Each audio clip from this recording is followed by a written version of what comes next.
another one. Straight up. Blackness, aye. Who tell the truth? Mark Benscop, defend the ghetto youth. Mark Benscop, radio station is the fruit. Mark Benscop, straight up from the root.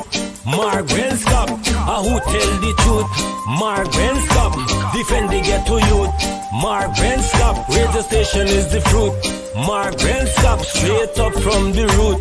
Mark Benscop, I do it for the love, him not do it for no money. Straight up, him attack, educating everybody. Big up my friends and big up my family. Turn on the radio, catch the vibes, it's integrity. Straight up, Benscop stands for unity. One people, one nation, one destiny. Free up the truth in the air, even the blind can see. The deaf can hear, the dumb can talk, the cripple can walk. Boom. Who tell the truth? Mark Benscop, defend the ghetto youth. Mark Benscop, radio station is the fruit. Mark Benscop, straight up from the root. Mark Benscop, who tell the truth?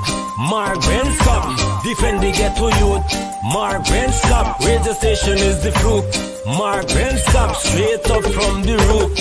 Mark Benscop, we have to gather wrong, grab a seat and sit down, pay attention, education, liberation, we have to stand strong. Benscop, the on the radio, lively up the program. Everybody call somebody and let them turn and tune and on the radio and catch the boom song. We boom it up already, we have to boom it up again. Expose and reveal him. Who tell the truth?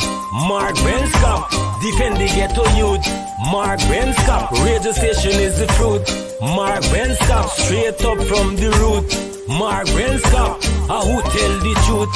Mark Benscop, defend the ghetto youth. Mark Benscop, radio station is the truth. Mark Benscop, straight up from the root. Mark Benscop, I do it for the love, him not do it for no money. Straight up, him attack, educating everybody. Big up my friends and big up my family. Turn on the radio, catch the vibes, it's integrity. Straight up, Benscop stands for unity. One people, one nation, one destiny. Free up the truth in the air, even the blind can see. The deaf can hear, the dumb can talk, the cripple can walk. Boom. Who tell the truth? Mark Benscop, defend the ghetto youth. Mark Benscop, radio station is the truth. Mark Benscop, straight up from the root. Mark Benscop, who tell the truth? Mark Benscop, defend the ghetto youth. Mark Benscop, radio station is the truth. Mark Benscop, straight up from the root. Mark Benscop.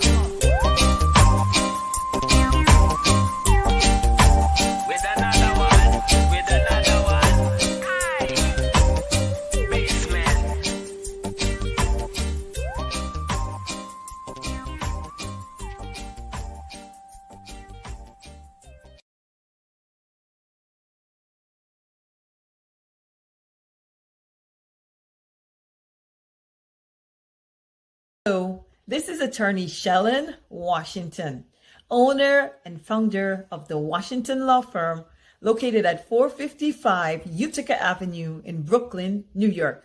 We're specialized in medical malpractice, personal injuries, matrimonial law, and landlord and tenant. If you're in need of legal representation, please give us a call today. The number to call is 718-877-3100.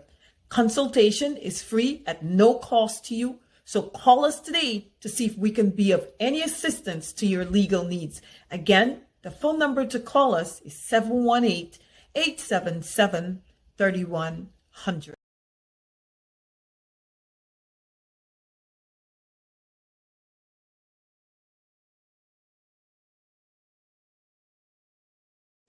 Guyana, really nice.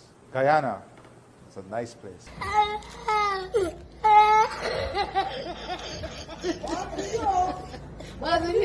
Oh my God, oh my God.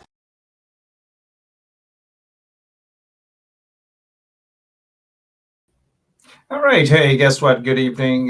Welcome to Straight Up. Let's get ready to rock and roll right away. We have no time to waste.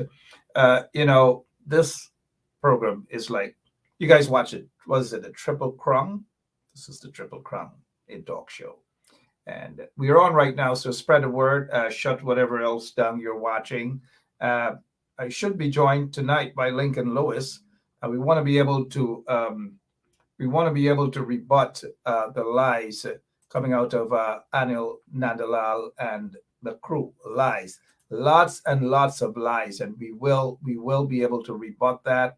The covetousness in terms of grabbing lands that do not belong to them. I don't know what's happening with this land stuff and the fighting for land that doesn't belong to them. I don't know. Lincoln Lewis, because we have a situation now that is it's raising its head again. It's raising its head again with regards to lands and fighting for land that doesn't belong to them. Anyways, my name is Mark Benchop, and spread the word that we are on, and we are still. I noticed Lemon is trying to get my attention. Lincoln Lewis, I'm not sure if Lincoln is possibly getting the same problem. I don't know, but we need to hear from Lincoln Lewis. He needs to come on, and he just needs to come on. Other than, sorry about that. We want to ensure that we are connected. We just want to ensure that we are connected directly with Lincoln Lewis, so that you guys can hear this situation right now with land and fighting for the man's land. And that's precisely what they're doing, fighting for land, Lincoln Lewis land. We've just got to get to the bottom of that. So spread the word, share the link, let folks know that we are on, and we are sorry about that. Seems to I'm a little bit distracted, but we're trying to get stuff going and to ensure that Lincoln Lewis is up with us this evening. We know we missed him last evening. Thank you so much, Brenda Casey. I'm now seeing Brenda is saying share the link. All of you guys are asking people to share the link. We shouldn't be begging people to share the link. There shouldn't be any other program on when the Triple Crown talk show is on. There shouldn't be. People gotta start getting some respect for the Triple Crown show, and you don't schedule your show when you know the Triple Crown show is on. All right, good. So we'll try to straighten that before it gets out of hand. Mind you, we don't want it to get out of hand, right? So thank you guys so much. Thank you guys so much.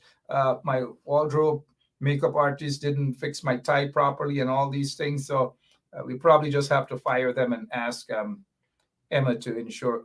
Oops, sorry. Emma wants to sit at this seat and host the show. She doesn't want to fix tie. No, she doesn't. She wants to be the boss for the show. Rightly so.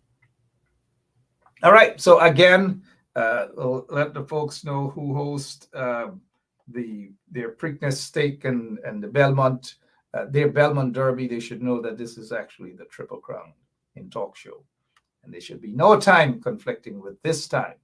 So I'm sending that warning to them. All right, I'm sending that warning to them. It is it's a final warning. All right, so let's get ready to rock and roll. Lincoln Lewis, we don't know what's happening with him as yet, but let me just share this with you quickly. Guess what is back? I just want you guys, some of you guys might be too young. Oops, gosh, I can't believe the day has come that I'm talking about. Some of you guys may be too young. Not so long ago, right? Not so long ago. Well, let me fix my tie, man. Because I don't want to look like Irfan and these other individuals who are now learning about ties, right? All right, so not so long ago, we were hearing about this rice flour. And back in the days when we were hearing about rice flour and so forth, there were actually PPP supporters who were upset. They were saying that Burnham was actually targeting persons of Indian descent, which was a lie, because we know we have a lot of our Indian brothers and sisters who are on the show. They watch it. Some of them are my relatives. They don't really watch to let me see they're watching. They peep, and they gone back in their holes. They peep, right? Some of my relatives, they peep. And right now, some of them might be peeping, right? So back in those days, in the, what was it? For me, it was the early 80s, mid part of 80s, I believe, that there was a restriction in wheat because of the situation back then. And so flour was actually restricted. Flour was restricted with the blessings of, guess who? Then it was President Lyndon Forbes Sampson Burnham. But opposition leader then, Chetty Jagan, Dr. Chetty Jagan, agreed with Burnham for the restriction of these items. And flour, I want you guys to actually get my facial expression. Flour, contrary to some folks, flour is not restricted to one ethnic group. Simple, common sense. Let's do the math.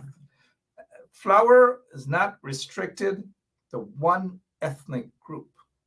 Why is it that one ethnic group, some folks of one ethnic group, not all, are of the view that if Burnham and Chetty, as they did, restricted flour, how is it that any one group could put their hands up, put their saucepan up, put their belna up, and say Burnham was targeting only one ethnic group with flour? Wait a minute, calm down. Only our East Indian brothers and sisters use flour? Nobody else in Guyana does that? No other ethnic group? Only East Indians use flour? Who use flour for make roti? I love roti. Yum, yum, yum. Who uses flour to make bread, bake, and all these different things?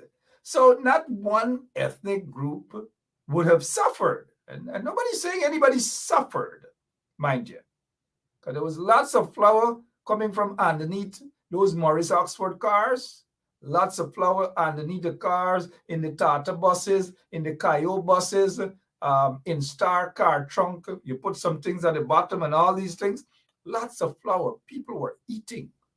They used to call me double belly back then. I was eating roti, baked bread, not rice flour. And by the way, rice flour make a nice porridge. Rice pop, good, healthy, strong back then. And so, and this whole thing about Burnham ban. Some people used to call it Banham, right? All manner of things they did to Burnham, who did a lot for the entire country. Some of them living on streets and houses and housing schemes that same Banham made or caused to exist. And some of them went to UG for free and all manner of things. Same Banham. Okay, let's stick to flour. And so then I want flour. Some of them run away, backtrack to the US, Canada, wherever, illegally. Well, of course, backtrack is illegal, right? And they complain that they must starve in the country and Burnham starving them and targeting them and all manner of things. They claim all sort of asylum and this and that and oh, my mama. But they straighten out themselves now, though, right? So they're okay. They're straightened out now. But there was no evidence of such. None whatsoever. No evidence. Because everybody, again, without wanting to repeat myself, everybody had to use flour. Everybody had to use flour. Come on, you tell me which group in Guyana who doesn't use flour for something or the other. Yeah, wedding, people got to use flour. Persons of African descent, everybody use flour for what? Dumpling or duff and all these kind of things.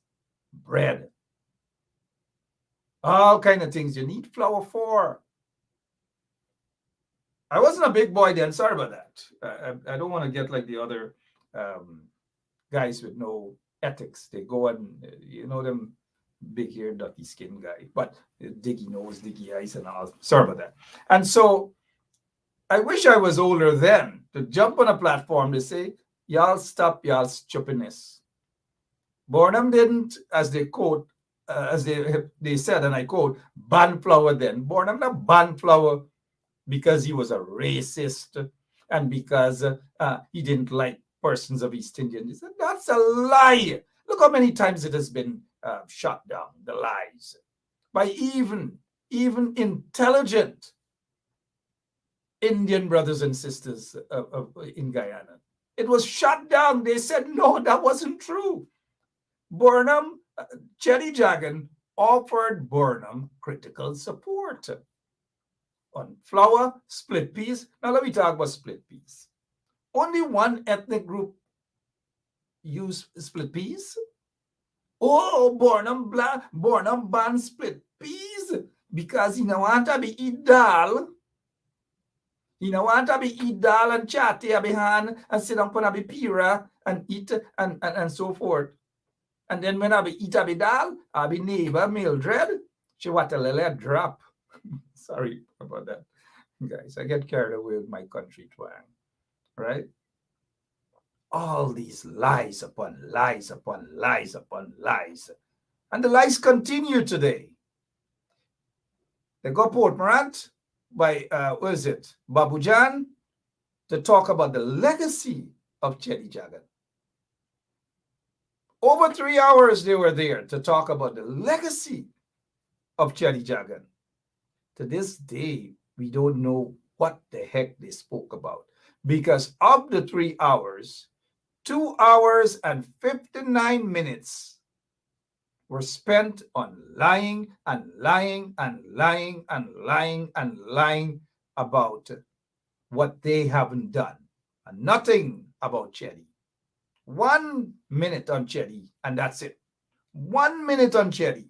Now let's talk about split peas. People like split peas cook up, violent fried chana, or split peas.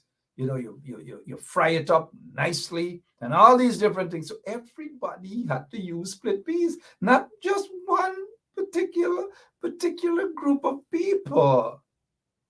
Sorry that I'm sounding like Dr. Henry Jeffrey. Not one particular people. What? We try to send this message across so that they can understand.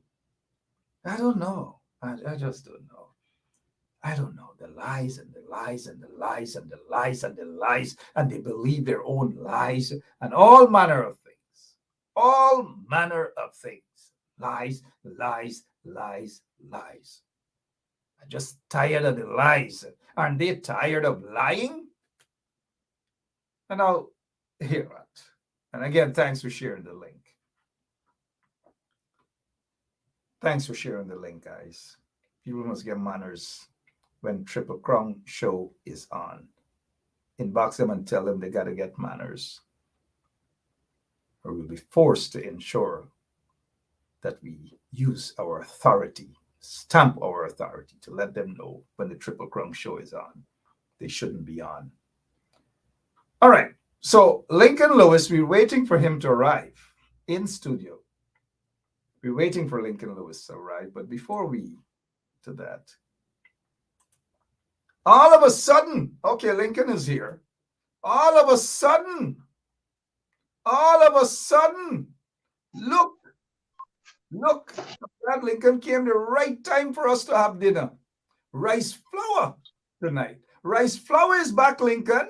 The same rice flour that they cuss up Burnham for, they cuss up, they turn up, they call Burnham racist. They say all manner of things. Look what is back today. Rice flour, the same thing that was bad. The same thing some of them run America, Canada, and they say it's bad. That Burnham a starve, baby. Oh, Burnham want to be eat rice flour, so I be belly could swell up, and I be look like I be get bang belly, or I be look like Ben Sharp when he was a little boy. They used to call it double belly. I don't know if you remember that when you used to visit us at Philippi when I was a little boy, Lincoln. Rice flour, but not rice flour because there's dal. I used to drink enough dal back then from the from the family there. But Lincoln, good evening, and I'm glad that you're on tonight. What is your take? Look, 20-something years since Bornham died. Rice flour? But before I get your take on it, let us get Bornham's take on it. Because I was told, of course, satire.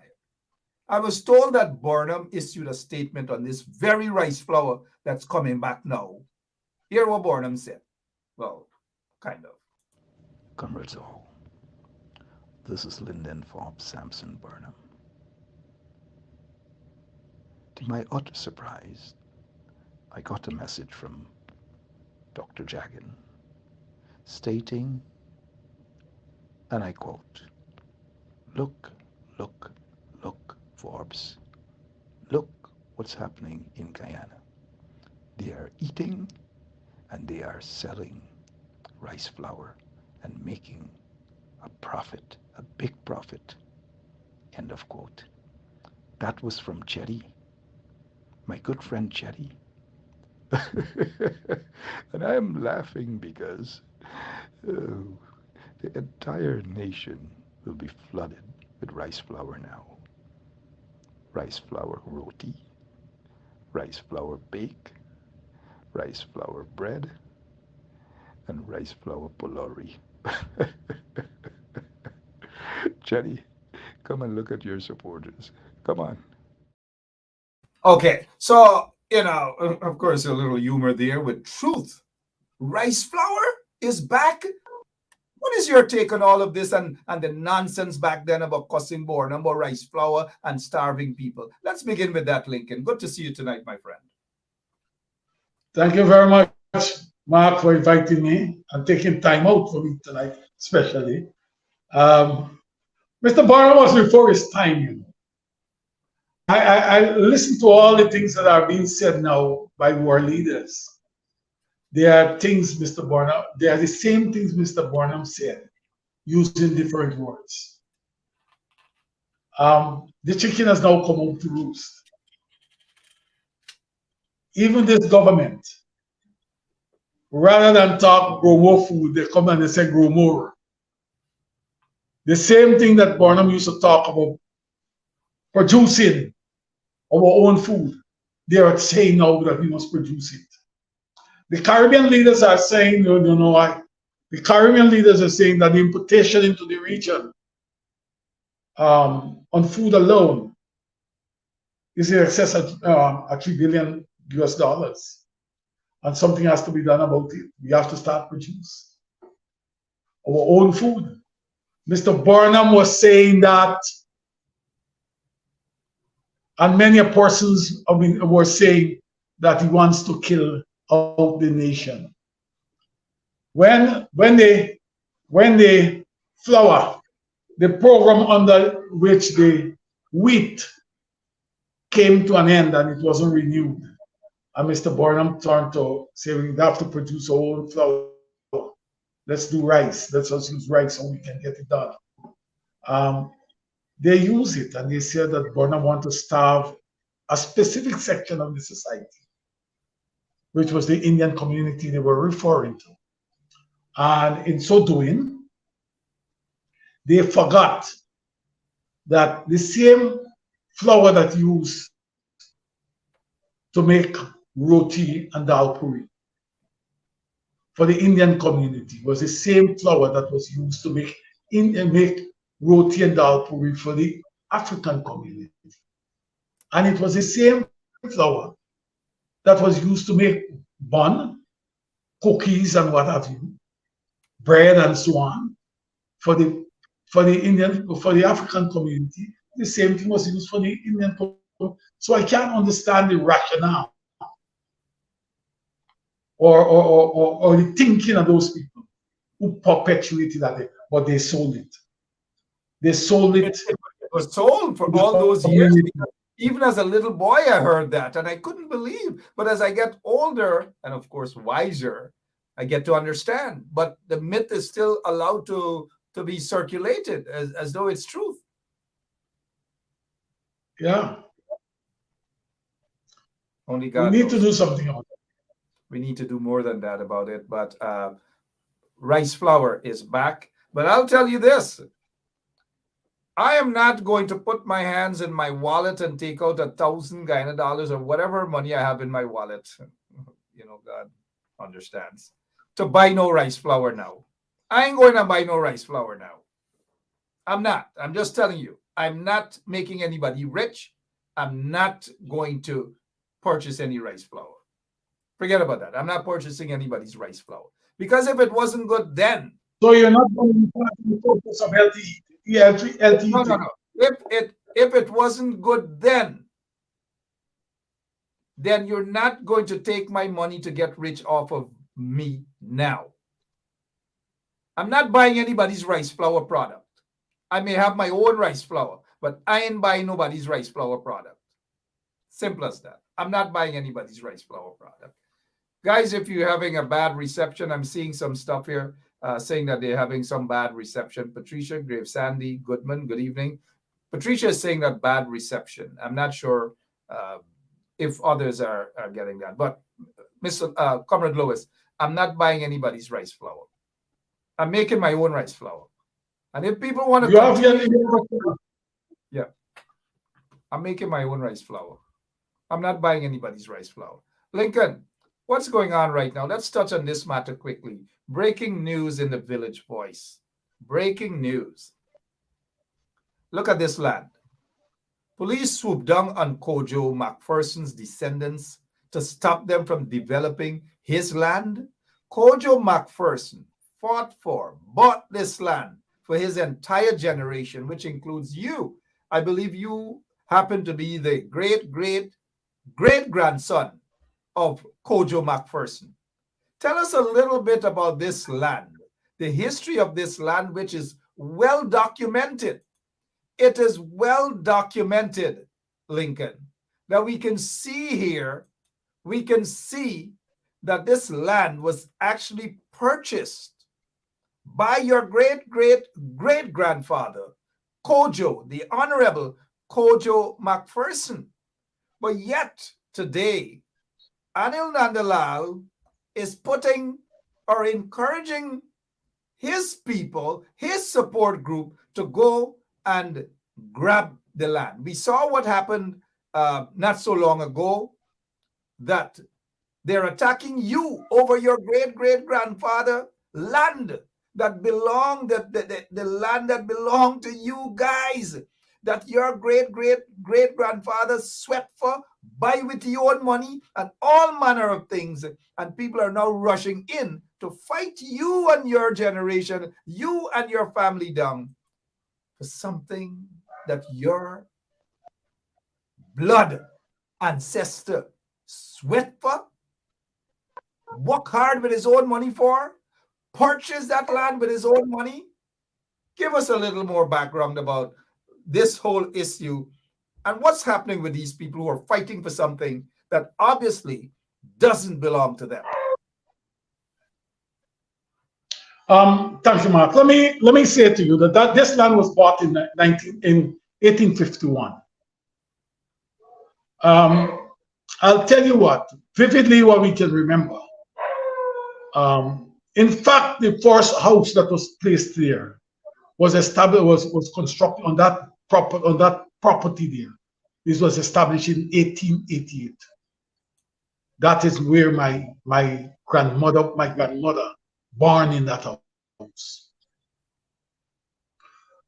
From around early 1900s, sometime in 1900, they rented some areas, pieces, to people to construct their houses, and they used to be paying a rent for the lands that they were renting. When it came in the year, I believe it was 1964, late 64,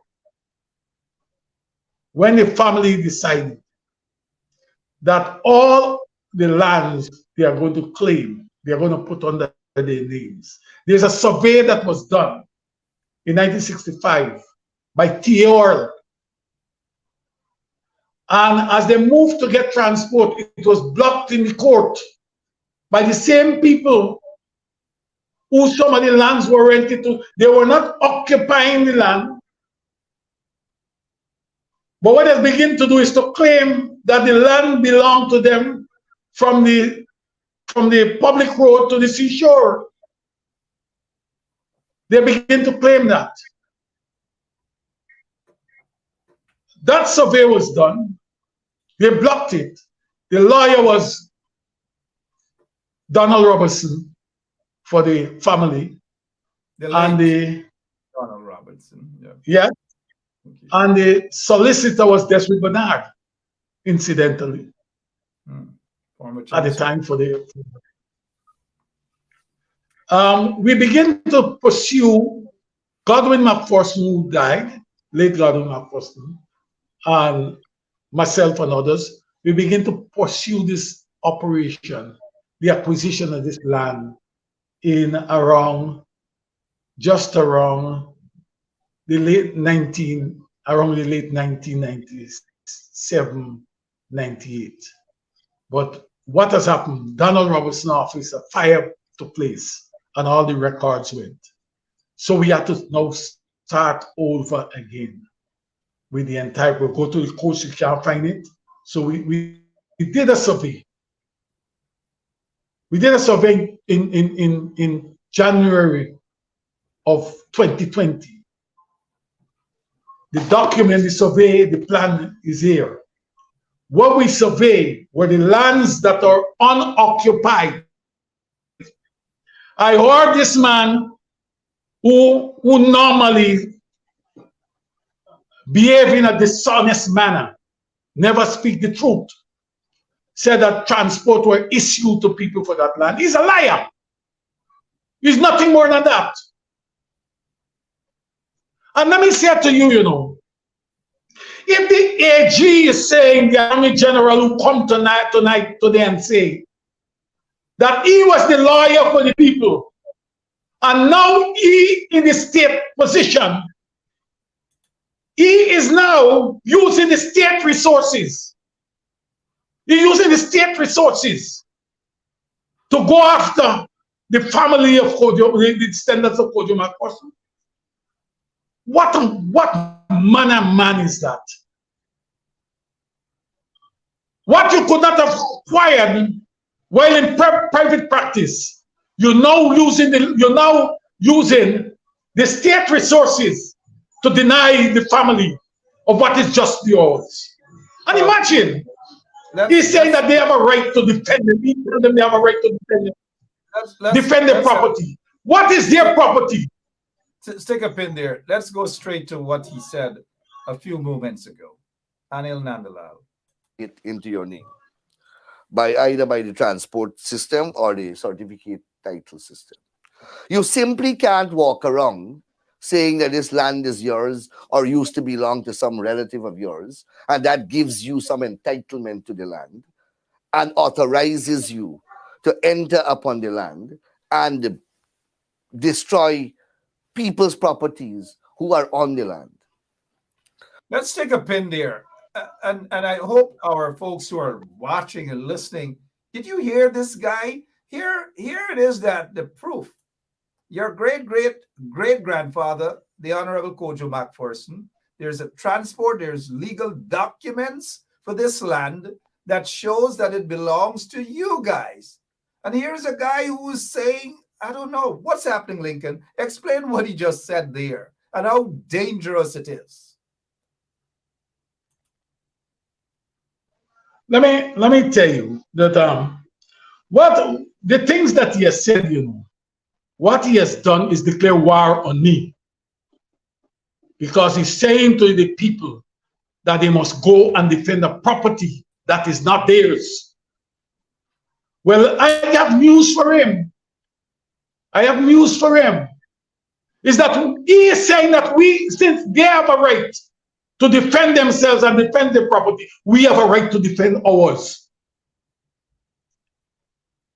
The land that he referred to, around 25 transports, yes, those transports were issued for the plots of lands that these people are living on, where their houses are. It is not what we are talking about. And to come to tell us that we break down property, the fence that they're talking about, we constructed that fence in October of 2020. We run that fence right across the village. All that we are doing is replacing the barbed wires and whatever posts with concrete. That's all we do. It is our fence. The same people who went to him and made the complaint, the same people came to us over the period 2020 to now and seeking ways and means how they can get a piece of the land, how we can help them, how we can sell what we can sell to them. Imagine this man used 22 policemen between Fort Wellington and Weldat police station and 7 vehicles to send them to Kingley,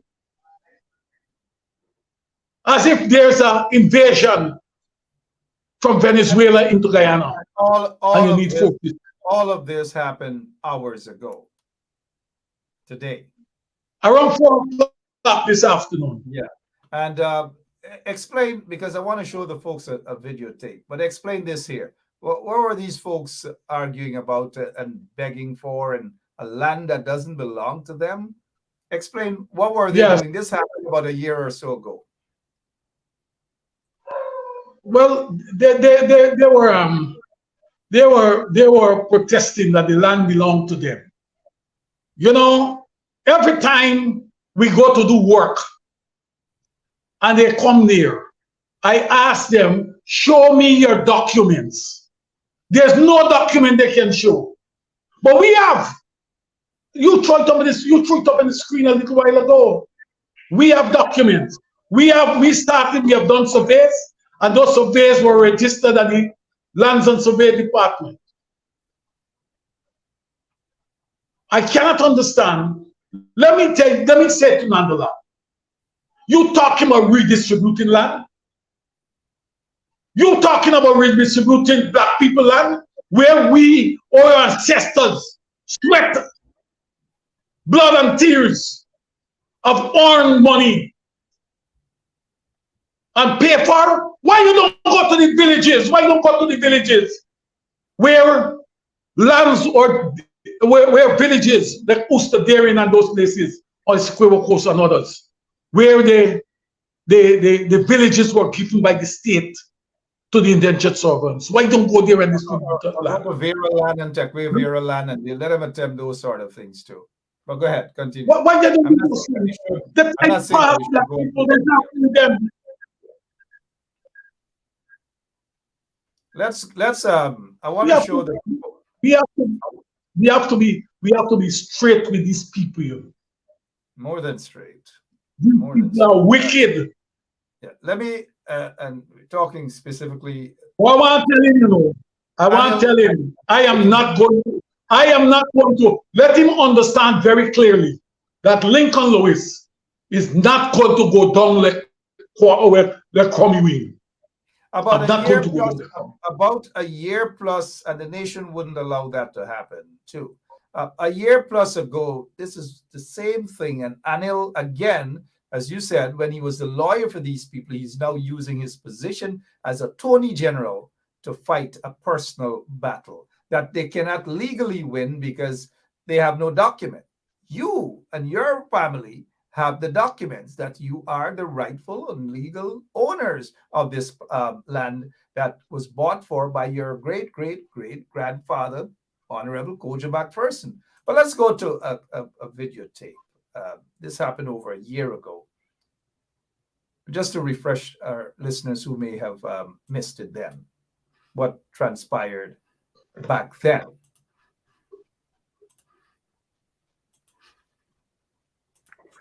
Are you knock me? Are you knock me? Are you knock me? Are you knock me? Call the police. I don't have any problem with that. Call the police. Call the police. Take everything. Belongs to my grandfather. You grandfather? You fucking grandfather bring anything here?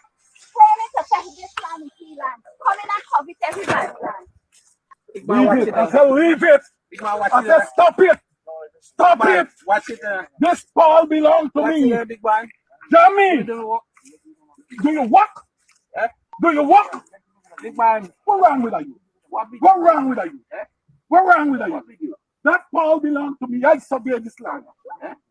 That ball belongs to me. But bring a paper and things. Bring a paper and things. You don't want to push up people. You bring your paper. You bring your paper.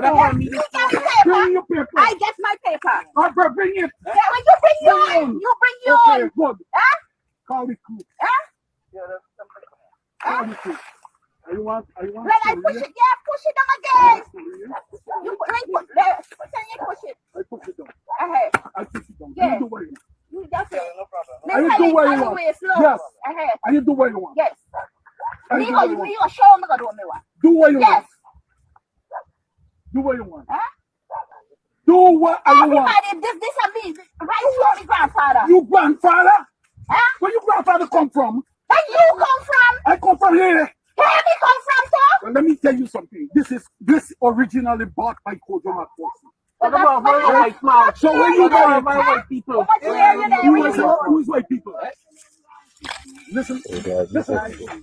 Call the police. Call the police. Cut down white man.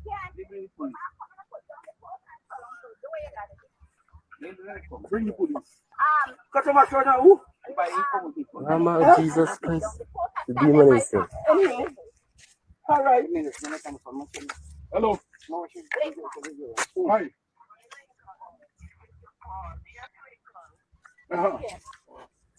So you got yes. So far, you see nothing. Watch your right. Watch your right. Okay, I put the propaganda. Hey, you get propaganda get you right there. You get. Hey, those two fucking hold them, I understand.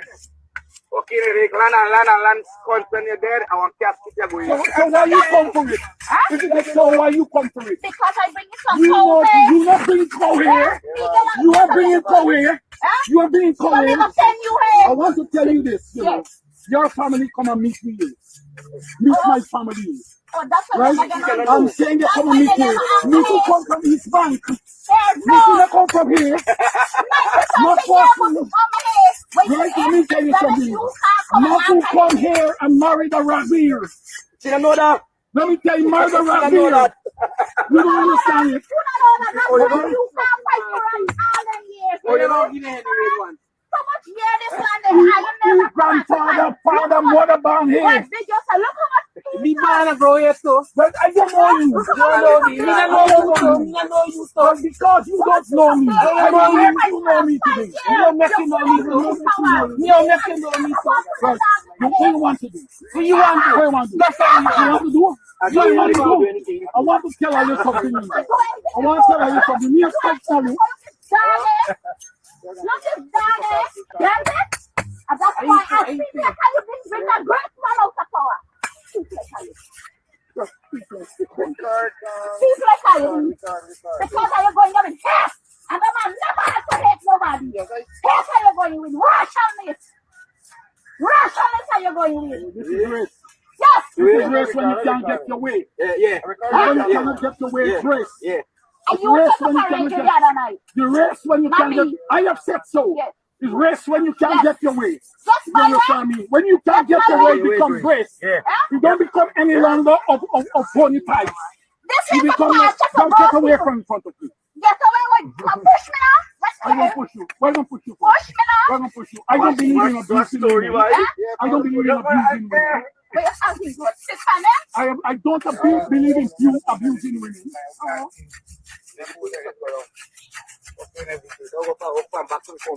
What we say when you walk in, we say you walk in. Walk in where? Walk in we say. All right, I will see.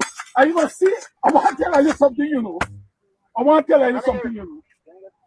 Let me tell you this. Something is going to take a long time. I don't know what it is. Yes. Bus and Doctor and Isa come here. Yes, Auntie Jenny calling the police right now. Just after Auntie Jenny, she's calling the police. Yeah. Take him, take me to court. Yeah, Take you to court for Court, what? we coming and destroy my property. I will not take You you to court. come and destroy my I will property. not take you to court. What I said to you, you will not put anything here. Yeah? And you will not How put can you anything destroy here. my property? I destroy your property. You push down the post. I push up.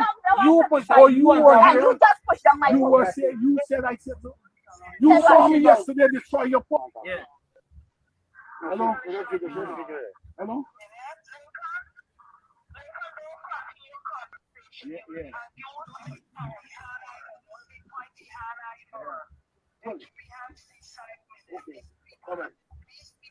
So, Lincoln, this is really, really sad. The people who are fighting for something that doesn't belong to them, this is really, really sad.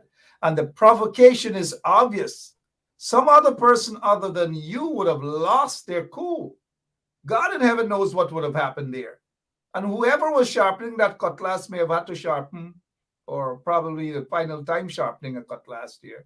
But thankfully, you're a man of patience, good judgment. What happened after that day, sir? What happened? I think you were slapped. You were slapped with several charges. And what happened to those matters, please? Yes, and I ended up in court, going to court for 17 months. 17 straight months I've been going to court. But that has not broken me. That has not broken me. It made me stronger. I recognize I'm not fighting in vain. This is not about winning. This is about standing on the shoulders of the ancestors. It is fighting for the generation that come after them. I'm not going to give up on it. Lincoln, you have... I'm not going to sit down easily. I'm not going to sit down easily and allow Nandalal them. What has happened to that? What happened to those charges? To deprive us of what is just yours. Fair enough. What happened to those charges? They were dismissed. They were subsequently dismissed. All of the charges after 17 months. Yes, they were fighting for what belongs to him. I don't know. Let's go back to what Nandalal actually said. Moments ago, he said this, not last year or the year before. Less than an hour ago, Nandalal said this. Gosh. You simply can't walk around saying that this land is yours or used to belong to some relative of yours, and that gives you some entitlement to the land and authorizes you to enter upon the land and destroy people's properties who are on the land. Now, these properties, these people who are on the land, many of them have transports for the land that they are occupying. So they are actually the owners of the land. Yet this gentleman walks around in the village claiming that he owns all the land. I don't understand what is possessing this gentleman. I recall... Sorry about that. Forget about what he recalled. He is saying that these people have transport. Yes. To your great-great-great-grandfather's land? Talk about that, please. Is that true? I said earlier that the lands where they had their houses and they were paying a rent.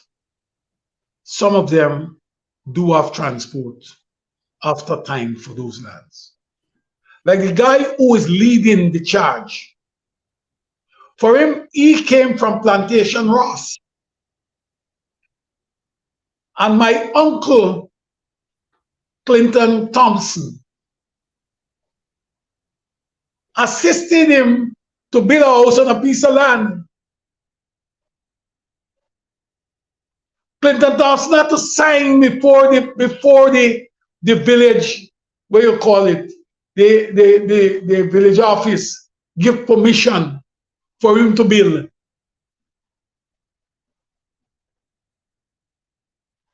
These lands that this guy talking about is between the 2nd Street and the public road. The lands that we are occupying is between the 2nd Street and the seashore. So there are two different stories. But this guy, as he went on, Nandalal, so far from, always be far from not only logic, but he's far from being honest. Nandalal is saying that if these people get transport, then we may have to get MMA. The land can go back to the state. We have to get MMA or some agency like the MMA to take this land under control and then distribute it. If you know they get transport, why are you talking about MMA? You're confident that the land belongs to them. Why are you talking about the MMA? And then he went on to say that people, this thing may meet where people may be accusation about race and what have you. Yes! You don't have to do anything more for me to tell you that you're racist. What you're doing is a racist act. You understand me? This is not about being racial. This is being racist. You're attacking African people for what is justly theirs.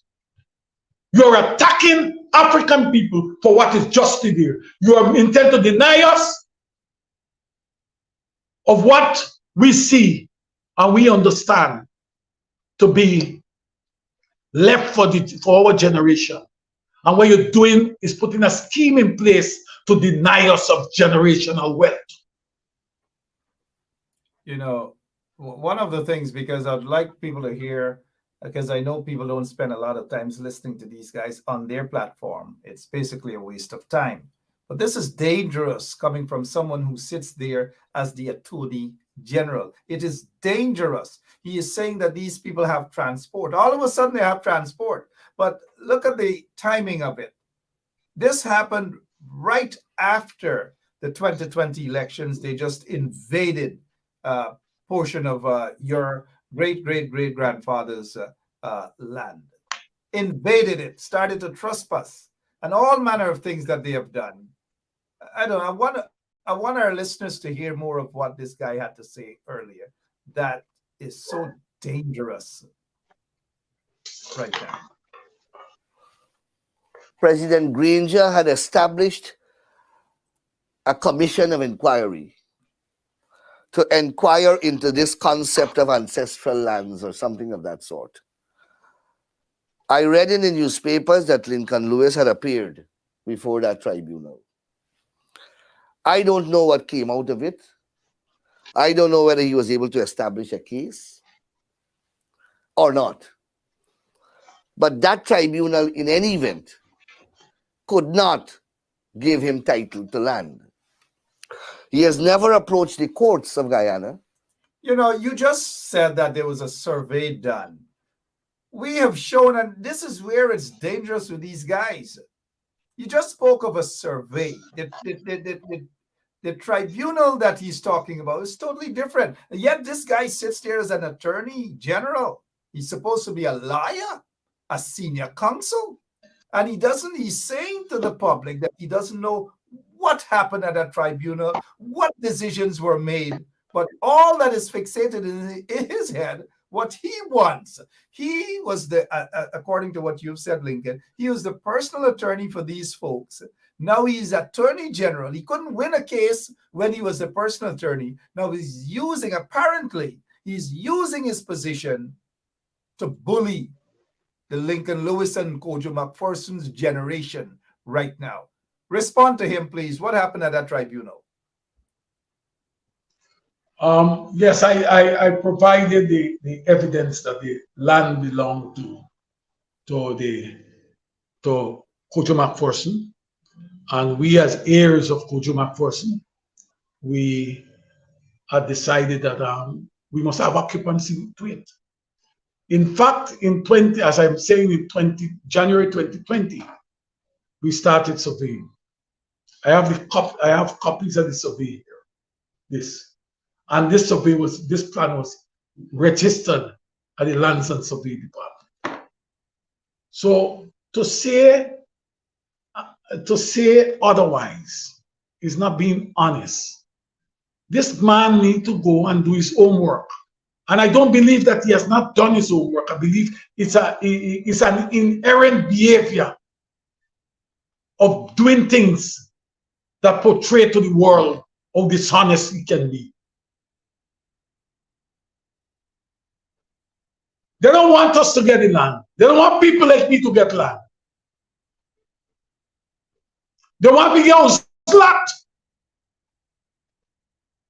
And we must buy a house lot and we get a mortgage. And we struggle to pay the mortgage when the month comes.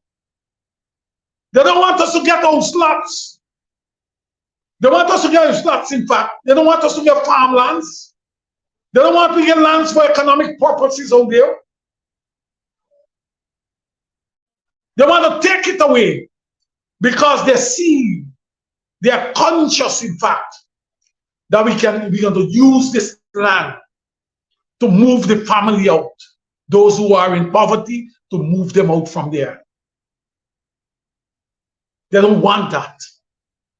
It's a part of the scheme of economic genocide in the African community. That's what they are.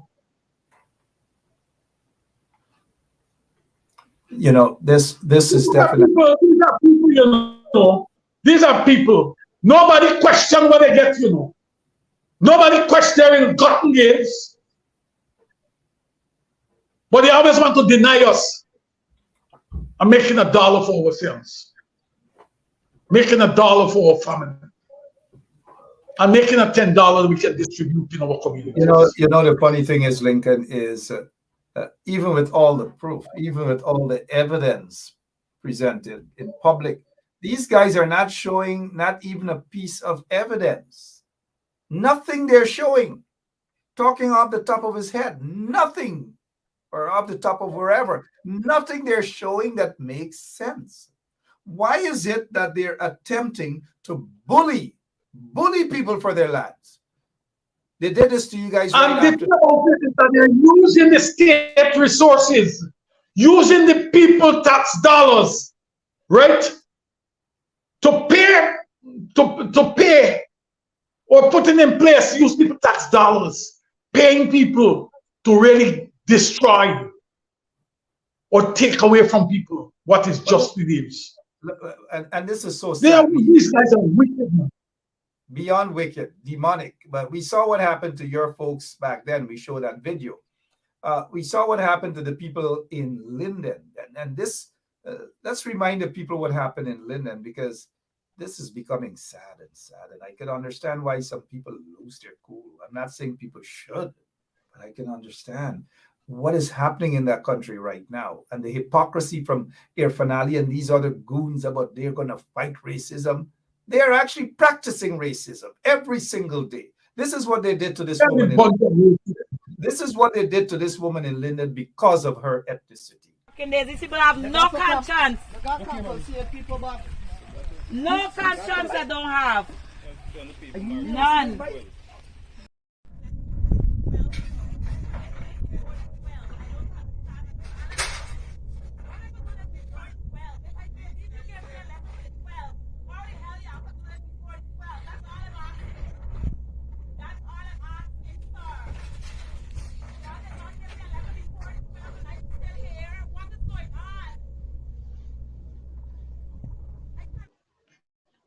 And then they went into Maka. Look what they have done to Maka. Look at what they're doing to people's ancestral lands. All over the country, they just don't give a damn. And then right here too, where Jagdev's plantation is right next to the ocean. Oh gosh, God doesn't sleep and waves don't sleep too. Right next to the ocean there, right? The Atlantic Ocean. Ancestral lands. But doesn't sleep, right? Lincoln, I don't know. These folks are pushing people. They're pushing, and one day they're going to push the wrong crew. I don't know. So we read in the Village Voice, breaking news. Village Voice always with breaking news. Folks, you guys just got to go on Village Voice, you know. You guys got to share the Village Voice news online. Share it with your friends. Just circulate it. Let's intensify this social media PR. Intensify it. Share things to your friends and relatives and counter these people. Breaking news. Police swoop down on Kojomak Forson's descendants to stop them from developing his land. What the police did today, sir? The police went down there. By the time they got there, the people who were working was already off the job because the guys had to go back to New Amsterdam, right? And they seek to question members of the family about what is taking place. And as to what was taking place, let me tell you something. This thing going on a long time now. These people abusing the police. I always remember the 2020 when we were fencing that place. When through what I was subsequently charged because of this incident that occurred.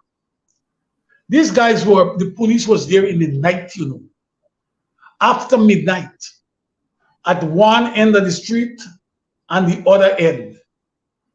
And the command station, commander, or family, we or them. They're looking to see, because the report that was given that Lewis is in the area and he was involved in breaking down and threatening people, breaking down property people. And the police was standing, I understand, police standing at both ends. And in one occasion, the police saying to the command center, "We are here. This man is not, Lewis is not nowhere wrong here. We cover this whole place." I was not in the district, but they were so wicked. They want to trump up something against Little Lewis. So they said Lewis is out there in the night threatening people. That is how, even I say that to say this about the police. The police came today, and until now, they were very professional in their approaches to the family. They never threatened anyone. Yeah. They never threatened anyone. I don't know. We're reading at some of the we're reading some of the comments here, and this is really sad. And you know, I hope our Indian brothers and sisters, those of you who could see right through the hypocrisy and the bullyism of the PPP, can be on the side of righteousness. Let me just give an example, Lincoln. Anil Nandalal is actually saying, and we're joined by attorney at law, Miss Washington, Shellen Washington. Good evening, Miss Washington. Hi, good evening, Mark. Good evening, viewers, and to your guests. Lincoln Lewis, of course. Mr. Lewis. Good evening. Let's show our listeners this here. Anil is talking about show evidence and ownership. They're not showing ownership, but under the PPP regime, this is what they did. At least the evidence pointed in that direction to our indigenous brothers and sisters. They've done it to lots of other people, but here's the evidence. Guyana former government issued fake land titles to Amerindians. Fake land titles to Amerindians. I repeat, fake land titles to Amerindians. It has been happening. And now Anil Nandalal, and our attorney is here now, could listen to what Anil Nandalal is saying as it pertains to the ownership. Now, this is the title of ownership, Kojo McPherson, happens to be Lincoln Lewis's great grandfather, who purchased the land out there and left it for his generation. These group of people now, as soon as the 2020 elections are over, they decided to swoop down and to own or claim ownership of something that they don't even have documents for, according to what we're hearing. Mind you, Anil Nandalal was the private lawyer for them. Anil, as soon as he was installed as Attorney General, decided to become so powerful and apparently is using his position as Attorney General to bully his way, apparently. Bully his way. This is what Anil Nandalal said earlier concerning this land that is legally owned by Lincoln's generation. Anil has said this even without offering any evidence. We will just play a part of this clip and we'll head over to our attorney, Shellon Washington.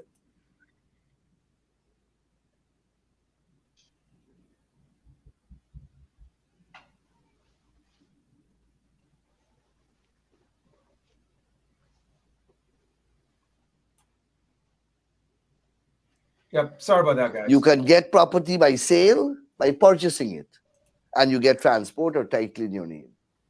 You can get it by gift, by a similar instrument called a deed of gift, and then transferring it into your name, either by the transport system or the certificate title system. You simply can't walk around saying that this land is yours or used to belong to some relative of yours, and that gives you some entitlement to the land and authorizes you to enter upon the land and destroy people's properties who are on the land. Now, these properties, these people who are... Let us take it right there, Attorney Washington. Here is the legal document from the court. Your take on what this guy Anil is saying there, please. Mark, let me ask you one question about the legal document from the court. What date is this document? Lincoln, please respond.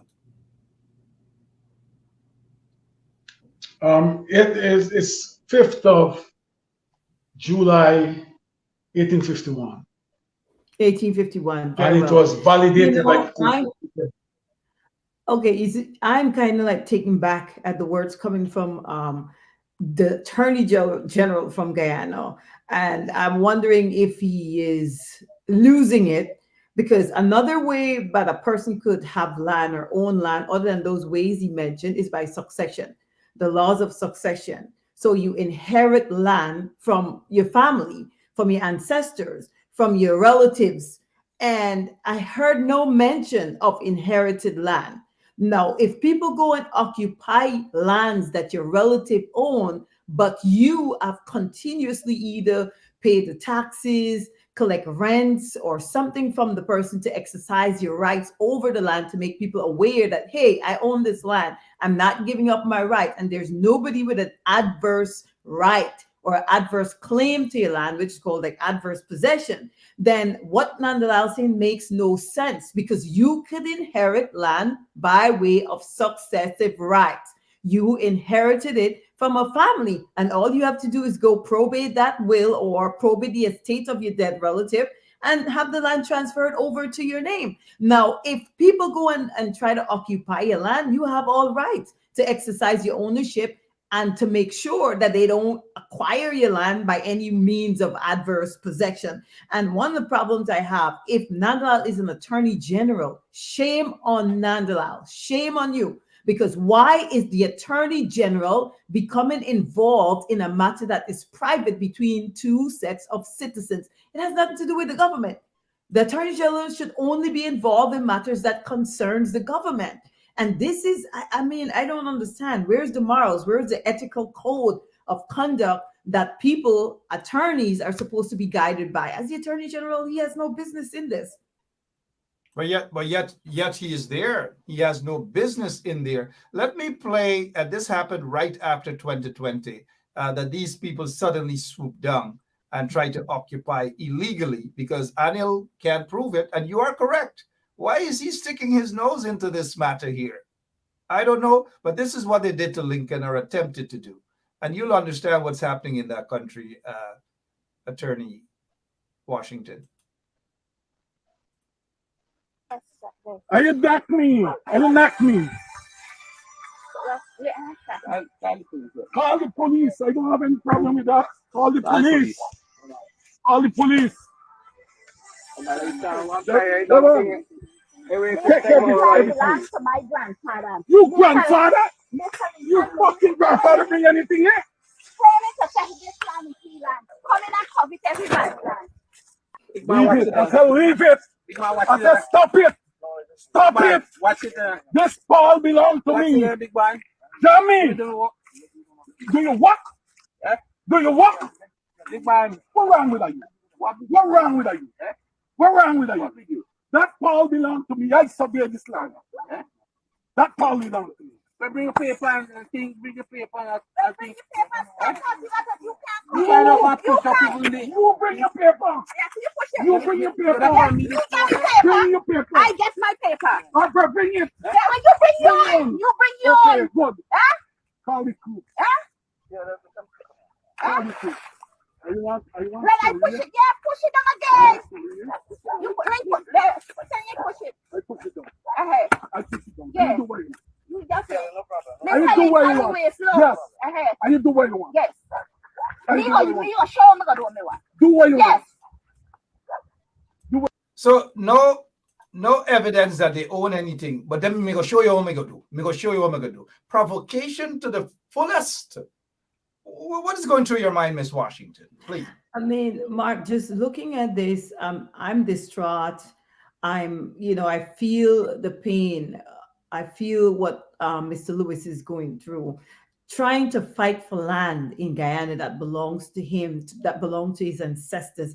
And I think the government of Guyana is very, very disrespectful to the Afro-Guyanese, knowing that slaves, people who went through a lot in Guyana, and to go through what they went through to own that land, and now to try to dispossess their ancestors wrongfully of lands that belongs to them. I think this is really sickening.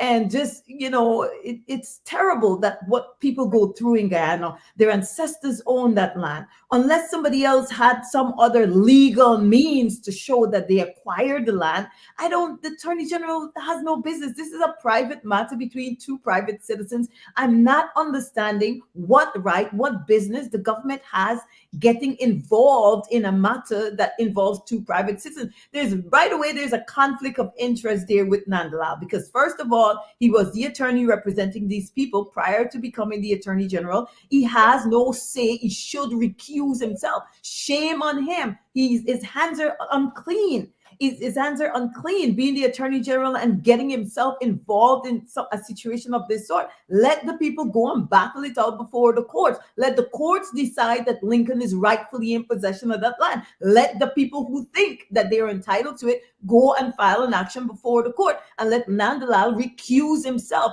But you see, the problem is with Guyana, there's no code of ethic that attorneys should be bounded by, because Nandalal still is an attorney and acting in this manner, clearly a conflict of interest. He is involved as a private attorney. He was involved in this matter as a private attorney, and now he's using his power as the Attorney General to become involved and to vest himself in a matter of private concern. And I think something ought to be done. Guyana needs to implement ethical rules that attorneys need to be guided by, because otherwise you're going to have this kind of disgraceful conduct by the Attorney General, who's conducting himself in such a disgraceful manner, not worthy of being called the Attorney General of Guyana, conducting himself in this manner and getting himself involved to this level. And not even that, he's on television talking about it. He should be ashamed. He ought to be ashamed. And he ought to allow Mr. Lewis to take possession of his land. Let the people who believe that they're entitled to go and approach the court. That's the proper forum. The forum is not for Nandalal to get involved. The proper forum is let the courts decide this. And to call a quick press conference and interview on national television to address a private matter, the quote unquote Attorney General? I don't know what's happening. And these guys are talking about they're going to fight racism by throwing fuel on racism in Guyana and evidence. No, now look, I want to continue. It's painful to hear what he has to say, but it's good sometimes to hear the lies. Let's hear him so that the public can hear what's happening. And established any claim or color of right to those lands. So many of those applications were granted. All right, let's go back to what he had to say there. Lewis, no doubt, was aware of these publications. They're not one, there are 25 of them. He never opposed a single one. You know why? Because he could not come to a court of law and establish any claim or color of right to those lands. Okay, let's take a pin there. Neither of these people could go and do these things. Here is the legal document. These folks have, as far as I'm aware, no legal documents or whatsoever. Lincoln, you heard this guy just said that you couldn't prove anything. What's happening, sir? Let me tell you that the transport, the document from Kojomak that speaks to the property of Kojomak person is from the public road, north of the public road, onto the seashore, the sea line.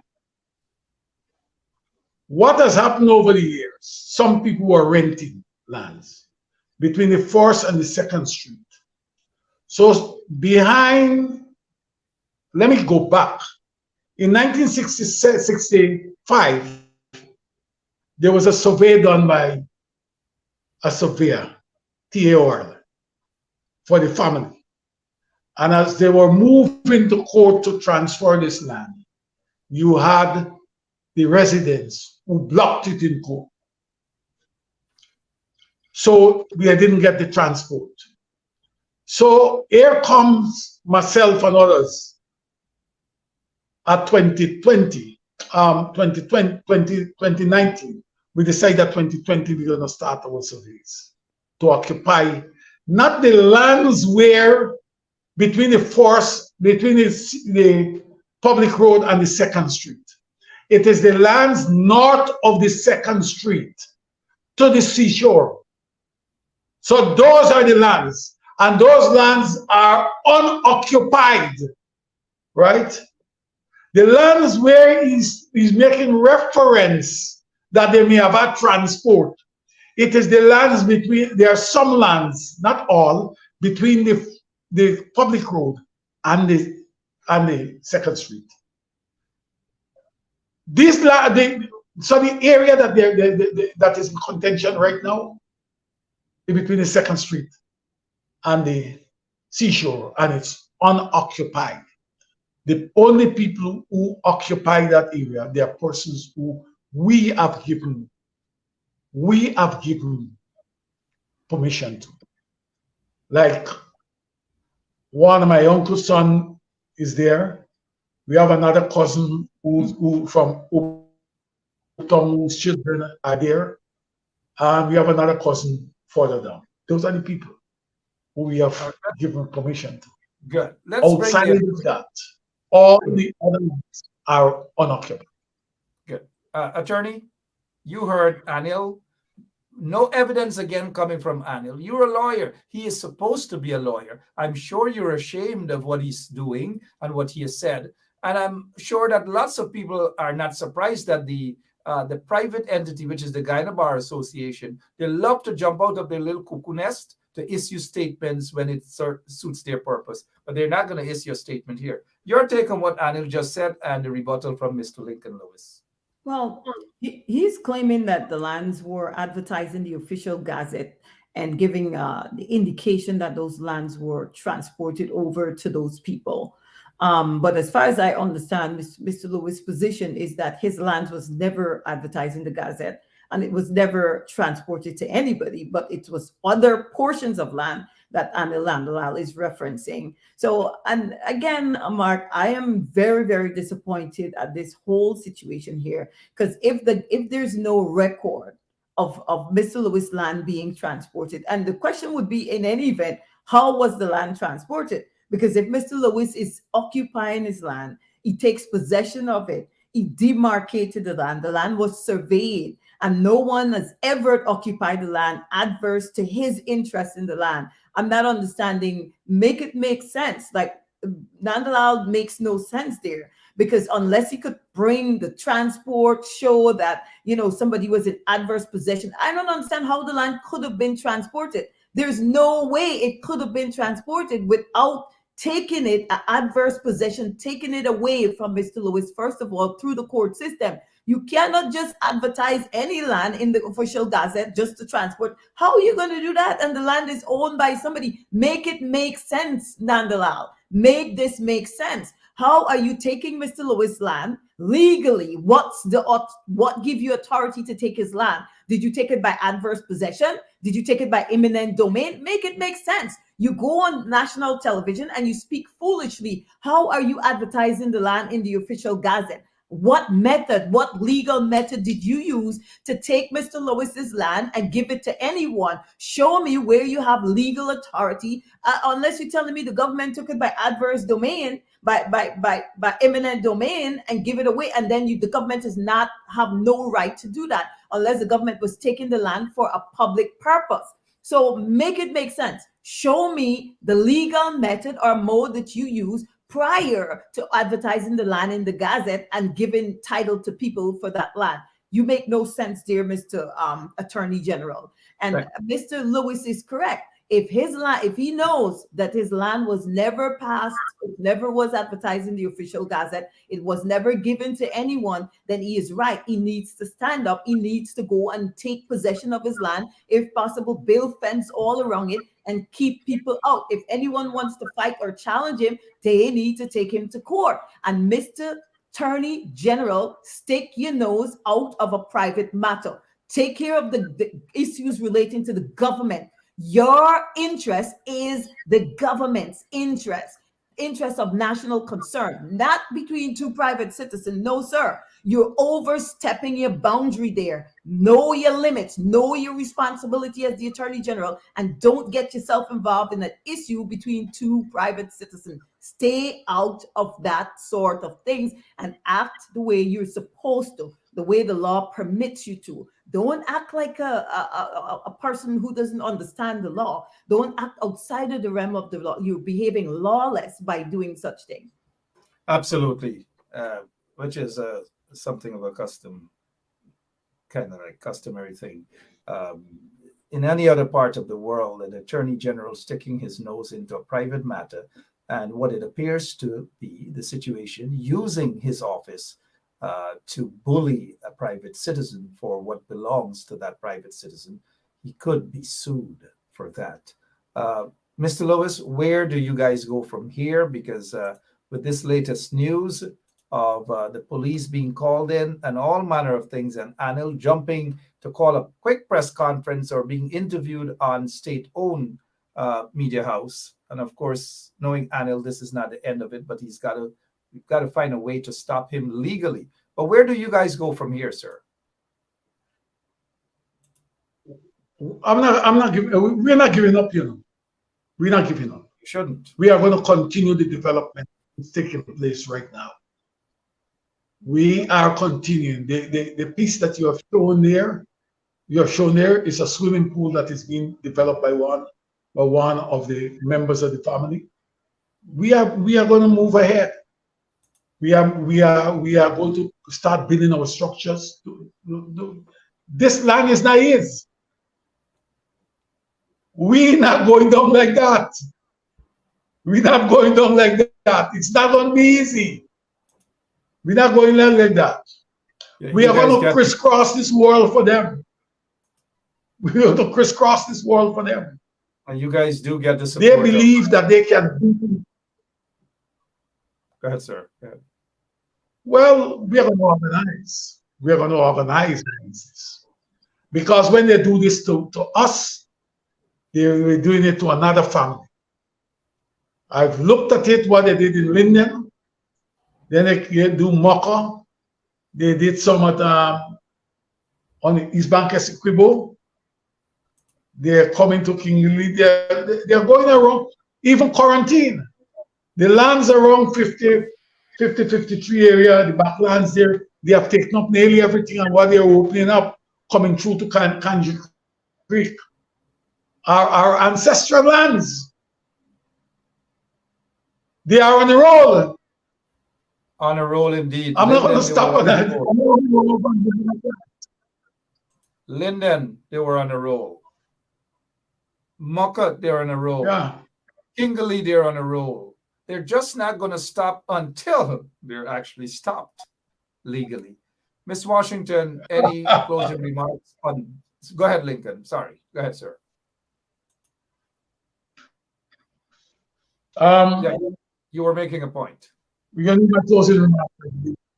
Let me say to you. Let me put it. Not your closing remarks yet, sir.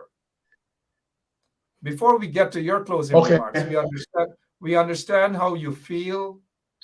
Thousands of people, majority of Guyanese are on your side. They can see that you're being bullied or attempted to be bullied by Anil Nandalal. It has got to stop. Even lots of our Indian brothers and sisters are against it, and rightfully so. This is a wrong that is being perpetuated through you by someone who sits there as the Attorney General using his office for a private matter. We understand your pain, we understand your fight, and we are with you. Ms. Washington, in closing concerning this particular matter, because I want to ask you about something else pertaining to rice flour. But what do you see coming out of this from a legal standpoint, Ms. Washington? I believe Mr. Lewis is going to prevail, even if he had to take this matter up before the court and fight for what is right, fight for what is rightfully his. This land is his ancestors. It's his land. I'm not understanding what foolishness Mr. Nandalal went on TV and said.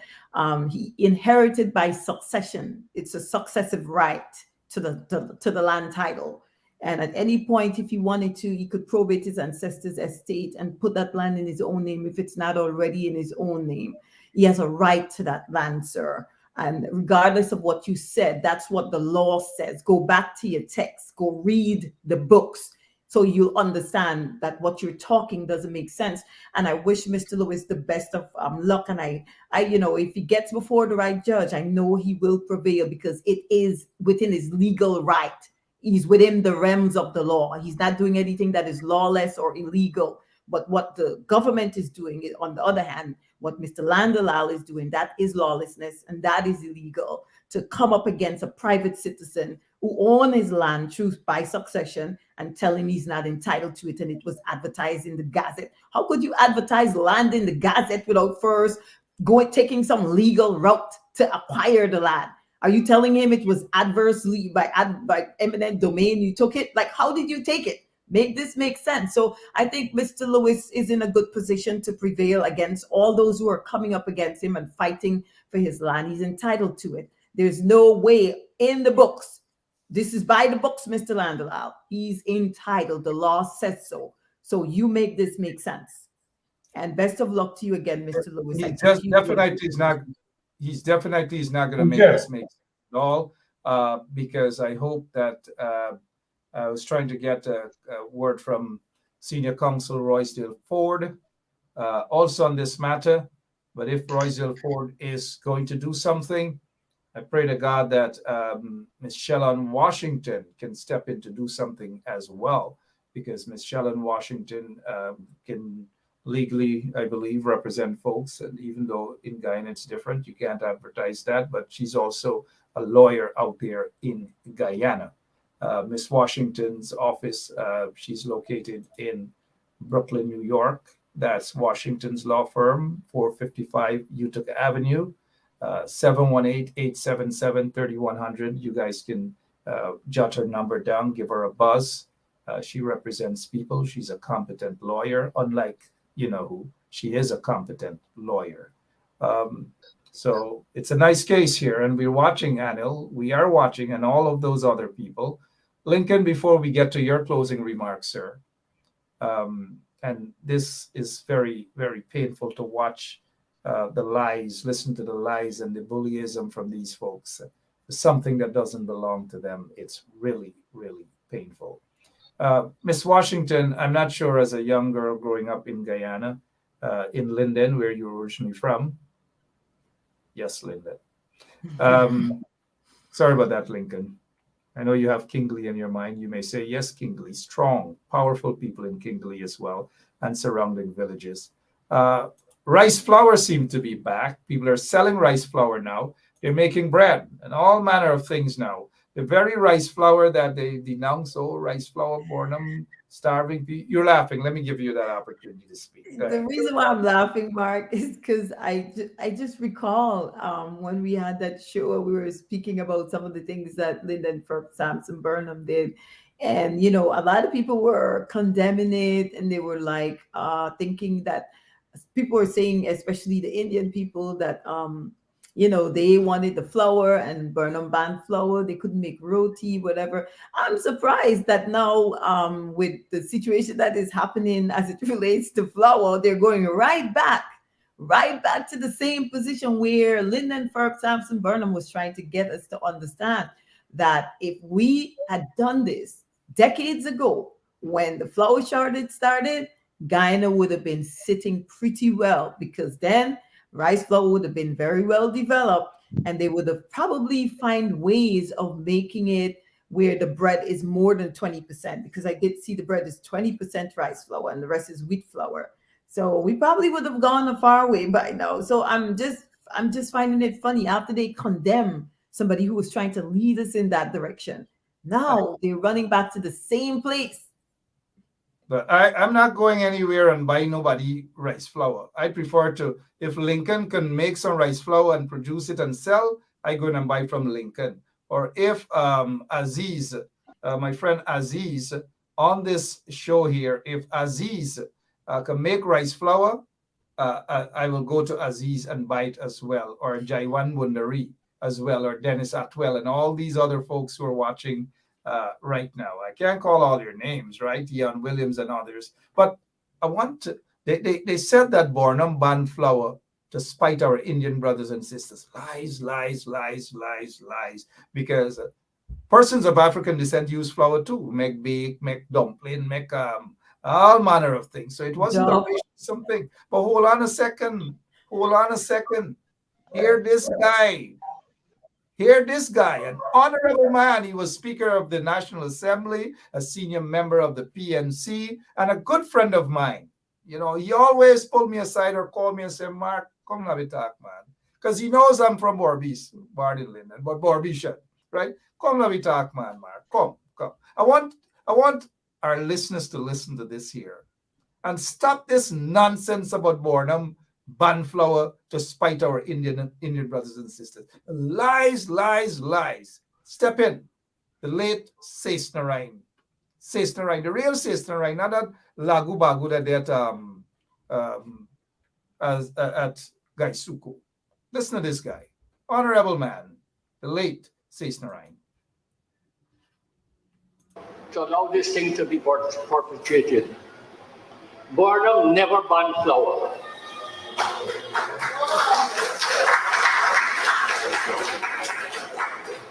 Would he ban flour when most black people or all black people use bread?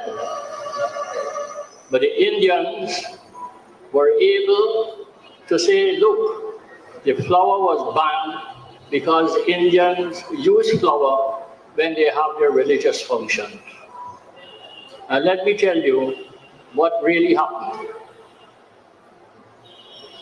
Comrade McDavid knows this, and he should have done something to stop it being perpetuated all the time.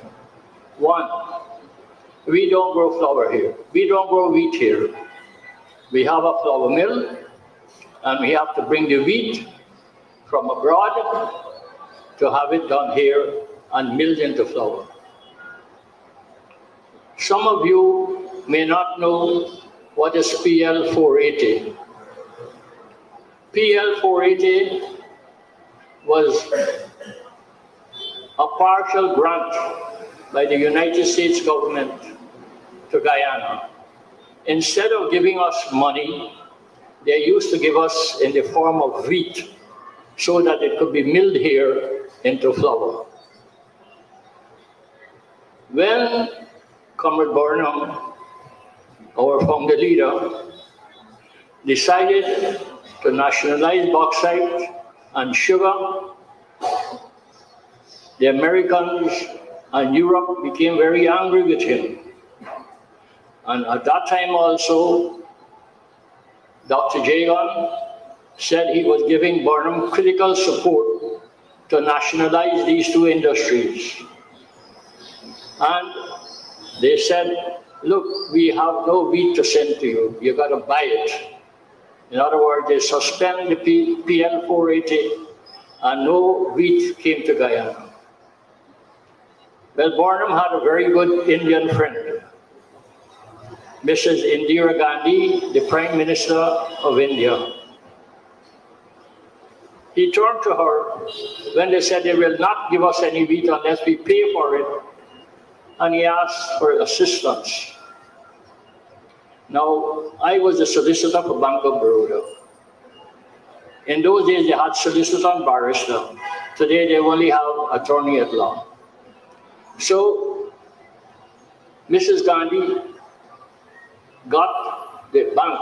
Now, may I also say that the Bank of Baroda is a government bank, a government Indian bank. It's not Sisterine Bank, it's a solid bank. And what happened? When Baroda in New York said, look, we will guarantee the payment of it, they said, no, we don't want no Kuli bank to guarantee the money.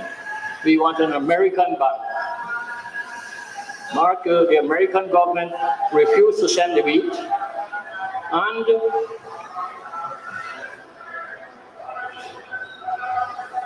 because they failed to send the wheat, we couldn't mill it into flour.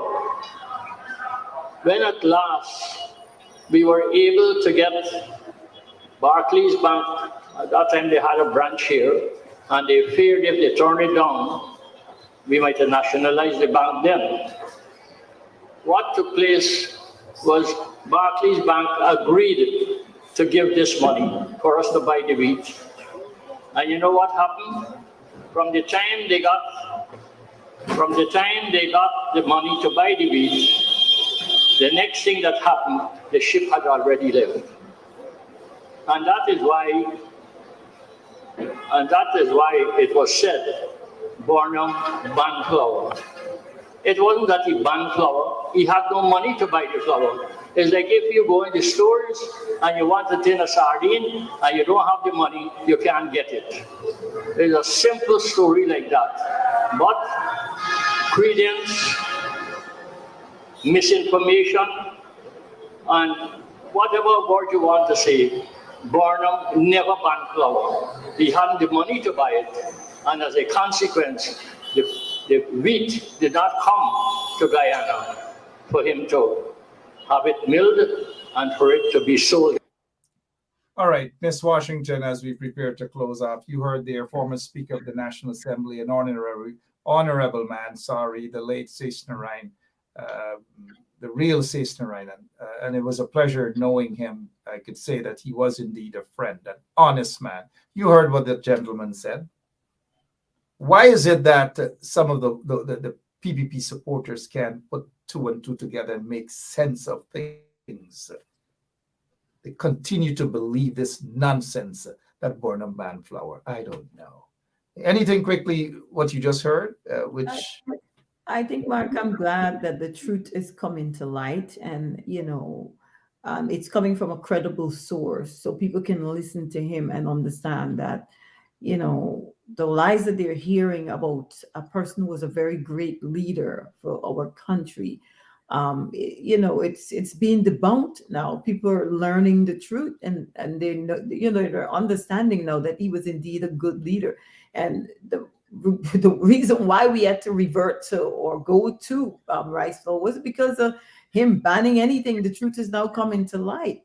And I hope people will understand and they will learn from this and accept the truth and let the truth set them free and stop being one-sided or one-minded or closed-minded just because they prefer to accept a false narrative.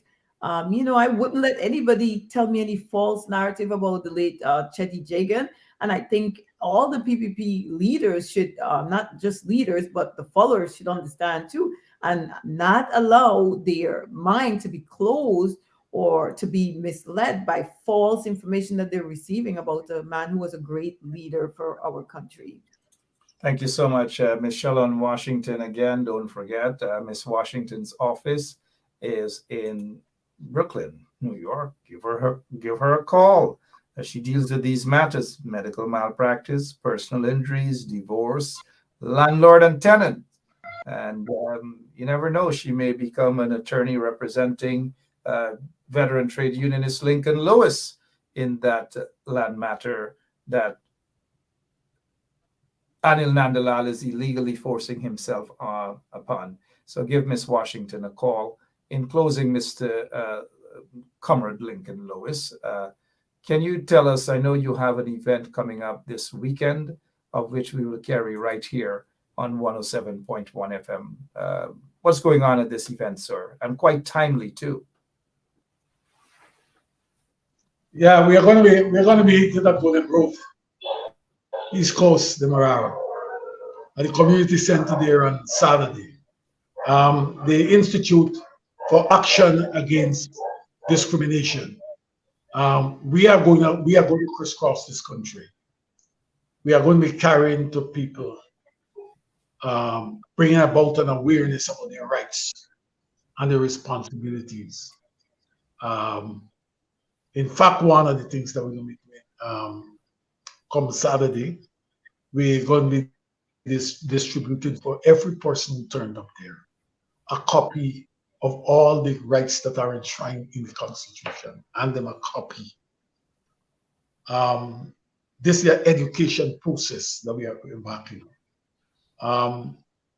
We intend as an organization to look at where people were denied things like cash grants for agriculture purpose, for the, what you call it, the COVID grants, where people, we have the flood grants, where people were washed out. And we even intend to look at the question of where the Ministry of Agriculture has been distributing fertilizers to farmers. They give some and they don't give some. They said, well, they will say, don't worry, these are AFC. Don't worry, these are PNC. Let me give the PPP. We are going to develop that place. We're going to prove to this government, we're going to prove to you in this country, I will prove you internationally, that we intend to prove you internationally that you are a government that is discriminating against people for political and other reasons.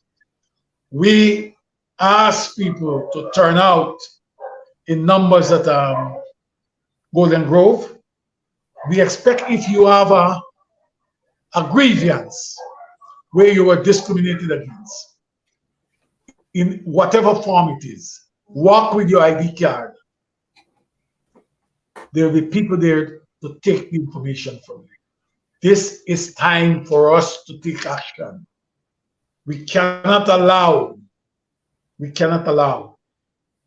a government to use taxpayers' money to discriminate against taxpayers. A change has to come. And we want on Saturday. Turn out in your numbers, let us hold hands and let's crusade against the injustices. Absolutely, folks, go out there in your numbers. We will be carrying it live right here on 107.1 FM. 107.1 FM. We will be carrying it right here. Go out there in your numbers. Miss Washington, I know I said earlier that you are originally from Linden. And again, I said yes, for reasons. Linden, go. What is that? Since you were a little girl growing up in Linden, I'm sure you must have heard about Amelia's Ward, right? Oh yeah, absolutely. I know where Amelia's ward is. It's in Mackenzie there, in Linden when you go up the hill to get on the highway to get to Georgetown. So I'm very familiar. But yet, this was many years ago. Not to say that you're not you very young still, but yet Jack Deere has the gall to say that Amelia's ward is or was created by him or the PPP. Are these guys really? Are they going crazy, ma'am? No, I think they're mistaken. That place has been there for more than 23 years. Amelia's Ward has been there for I don't know how long, but it has been there at least more than 23 years. I know for sure. Lyndon, I mean, sorry, Lincoln. You're a young man still. Brazina was 1970. Brazina housing scheme completed in 1970. 1970. And you had after that you had Amelia's Wild self-help and so forth. Right? So and 1976, they had a heavier housing boom in Amelia's Ward, right? So while 70 you had Rosina, 76 you had the big housing boom that developed the whole area. I know that. So Lincoln, Mr. Jack Deere, I want to tell you something. They will steal anything from you. Talk to him, please. What's going through these guys' minds with these blatant lies? And they're shameless about it too. These guys are You see, the thing is, Mark, everybody's always been trying to rewrite Black history. Anything that has to do with us, with Black folks, the world has always been trying to rewrite our history. And I think this government, this racist government, is no different. They're trying to rewrite, erase the things that a great leader has accomplished in Guyana and trying to rebrand it. This just goes to show what type of people they are.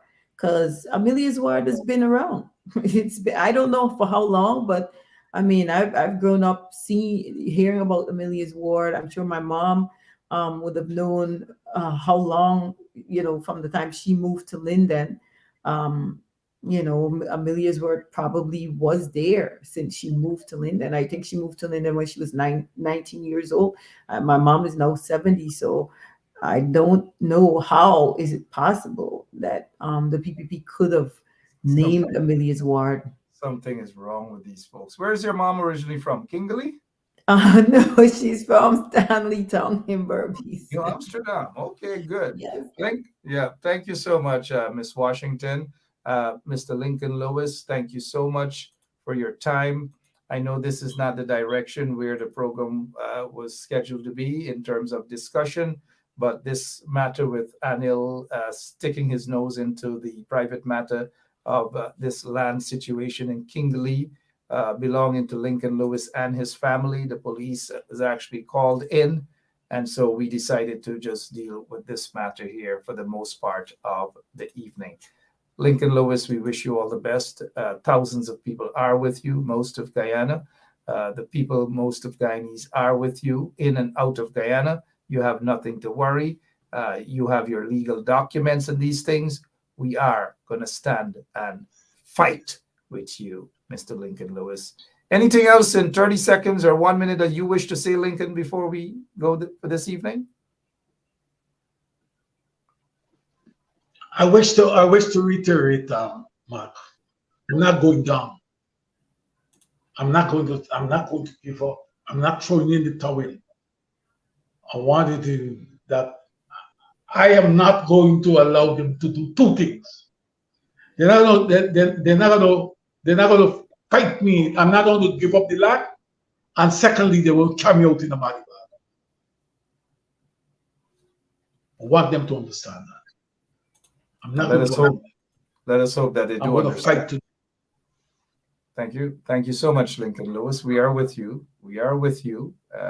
It's unfair what they're doing throughout the country. They did it in Linden. They did it in Mocha. They're doing it at Kingley again. They're doing it at other parts. We've got to be careful. Some of them are doing it at Philippi. Some of them are doing it at Kilmarnock.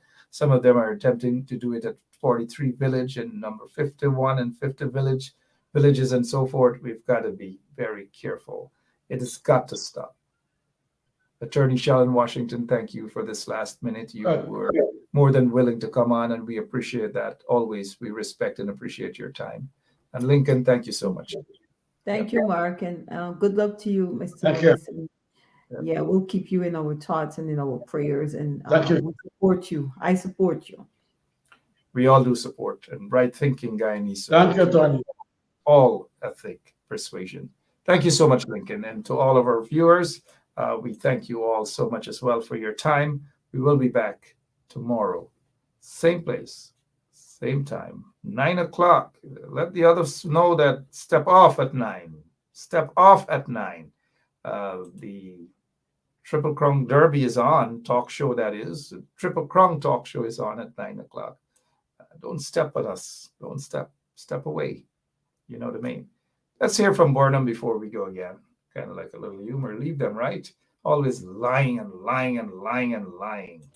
Comrades all, this is Lyndon Forbes Sampson Burnham. To my utter surprise, I got a message from Dr. Jagan stating, and I quote, look, Forbes, look what's happening in Guyana. They are eating and they are selling rice flour and making a profit, a big profit, end of quote. That was from Chetty, my good friend Chetty. And I am laughing because the entire nation will be flooded with rice flour now. Rice flour roti, rice flour bake, rice flour bread, and rice flour polori. Chetty, come and look at your supporters. Come on.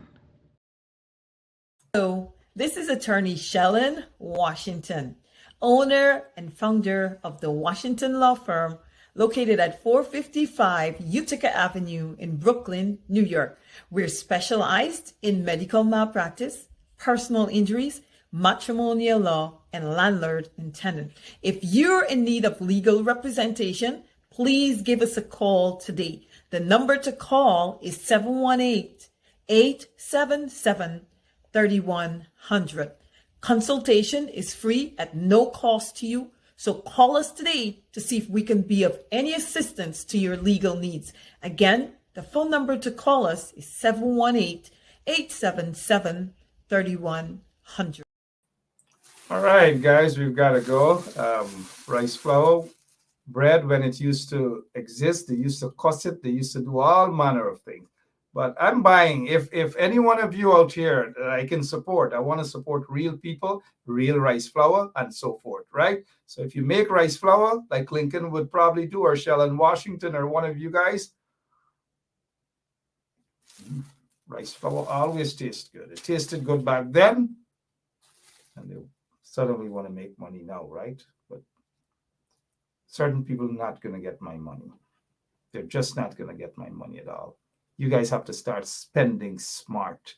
Don't waste your monies on people who will use it to oppress you. Suddenly, rice flour tastes nice to some of them, right? I gotta go. Love you guys. See you tomorrow. Same place, same time. Kind of nice bar, eh? Guyana, really nice. Guyana, it's a nice place.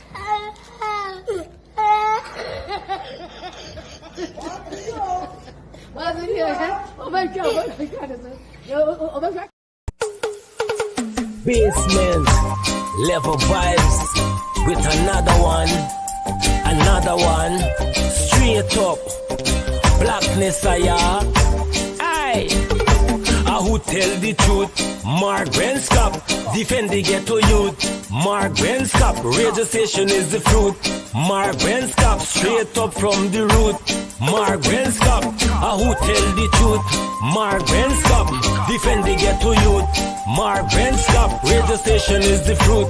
Mark Ben Scott, straight up from the root. Mark Ben Scott, I do it for the love, him not do it for no money. Straight up, him attack, educating everybody. Big up my friends and big up my family.